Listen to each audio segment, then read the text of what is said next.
welcome to another video, and this time I'm going to do a recipe. So today is my daughter's birthday, and she's 7, and last minute, last night she said that she wanted this cake.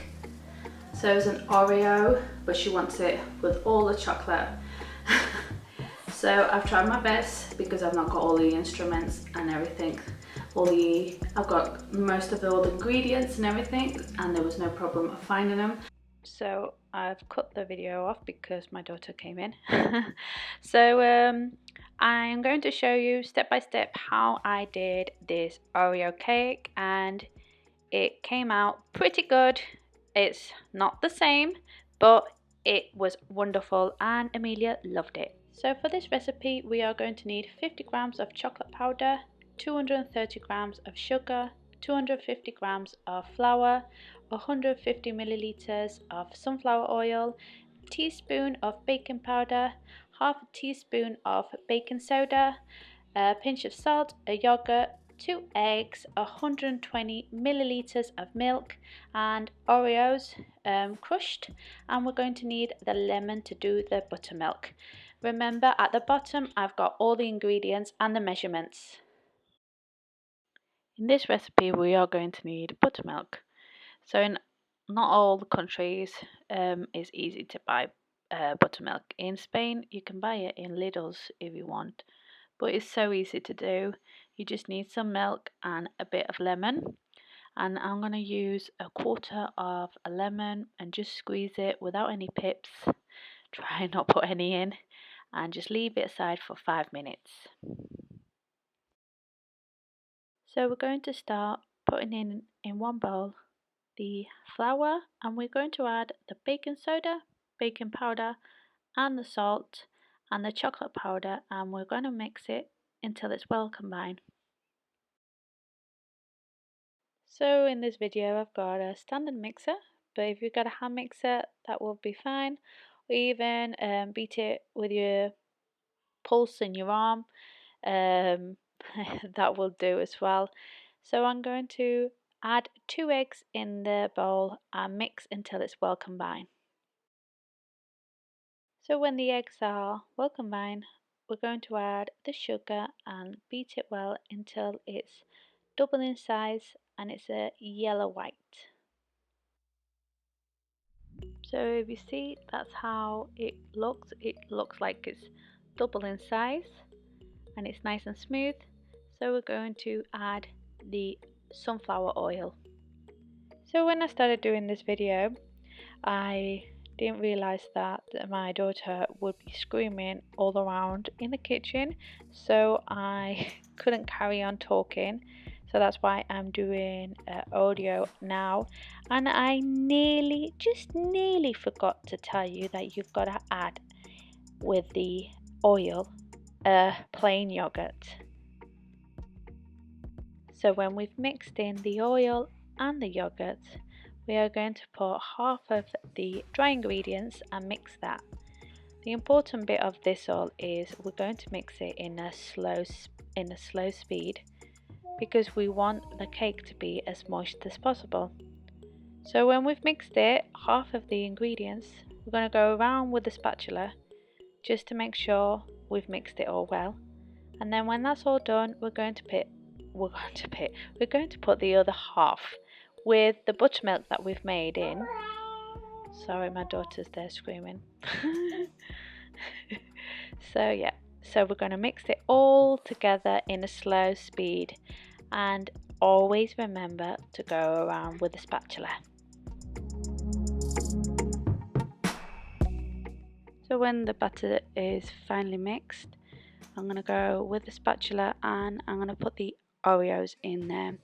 I've crushed mine roughly, but if you want them a little bit fine, you can mix it in a blender. And I've got 3 pans of 15 centimeters. Well, I haven't. I've only got 2. I've not got 3.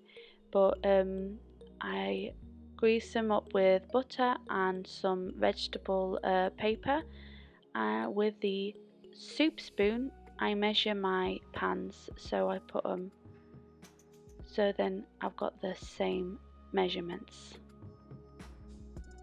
I've preheated the oven at 180, and I'm going to put these 2 pans, and I'll put the third one later on, just because I never bought a third one. Don't know why.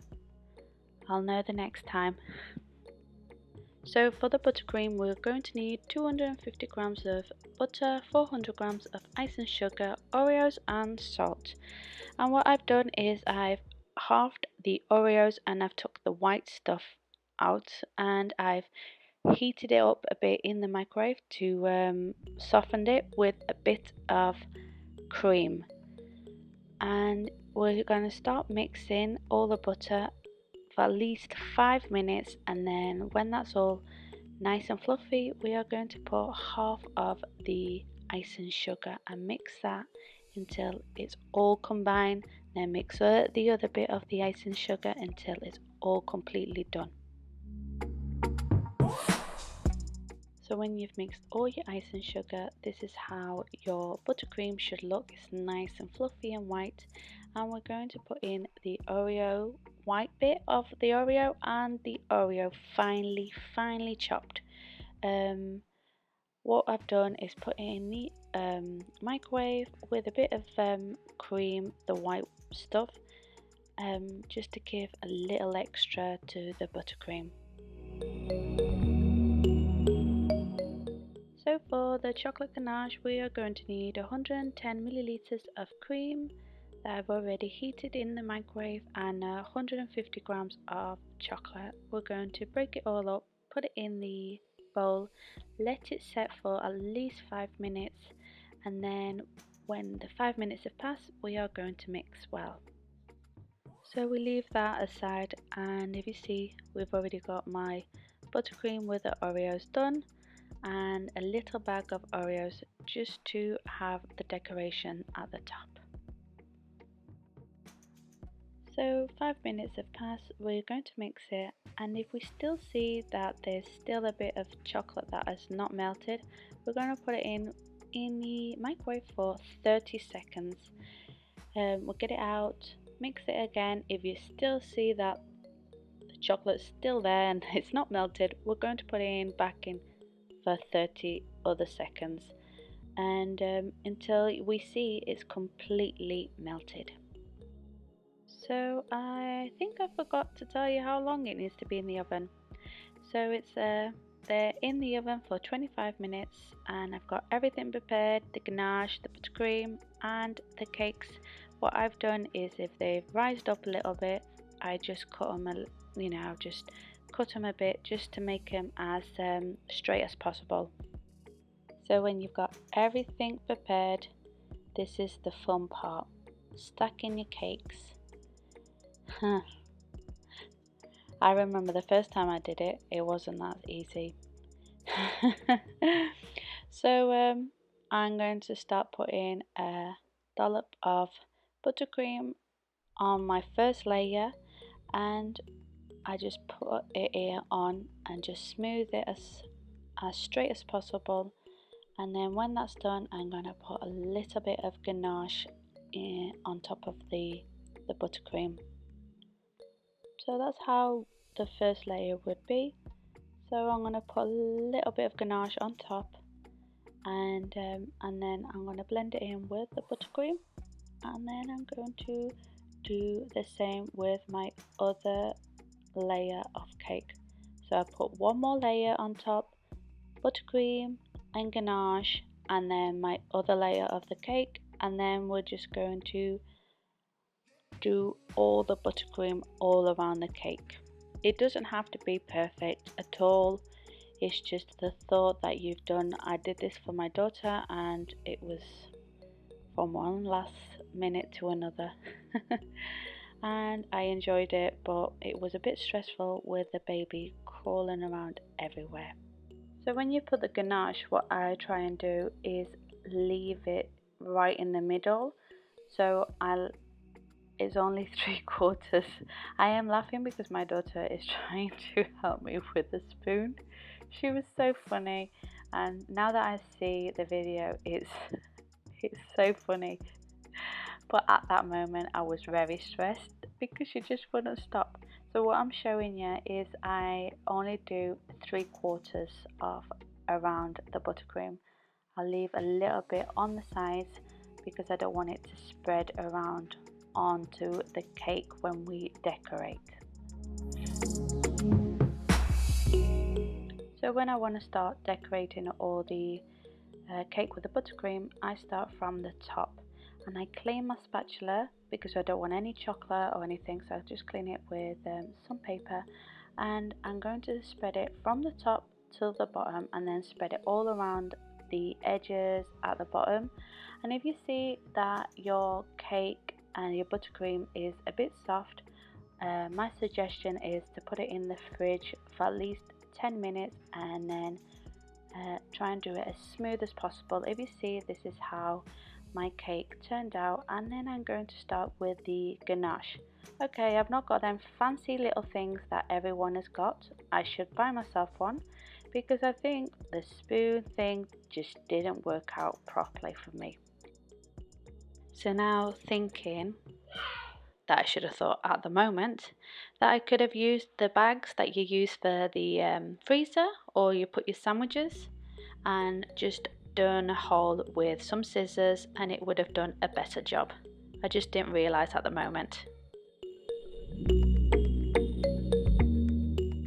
So when you see it like that, it doesn't look really nice, but it did turn out pretty good at the end.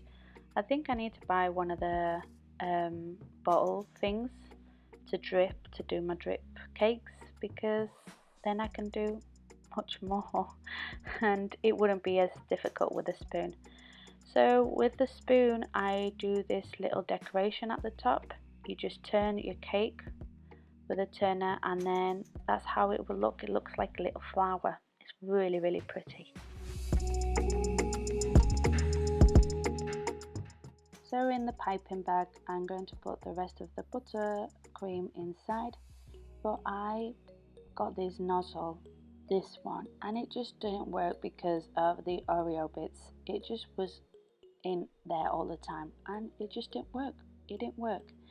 So I had to get this one that's a little bit more open, but it would do the nice effect at the top.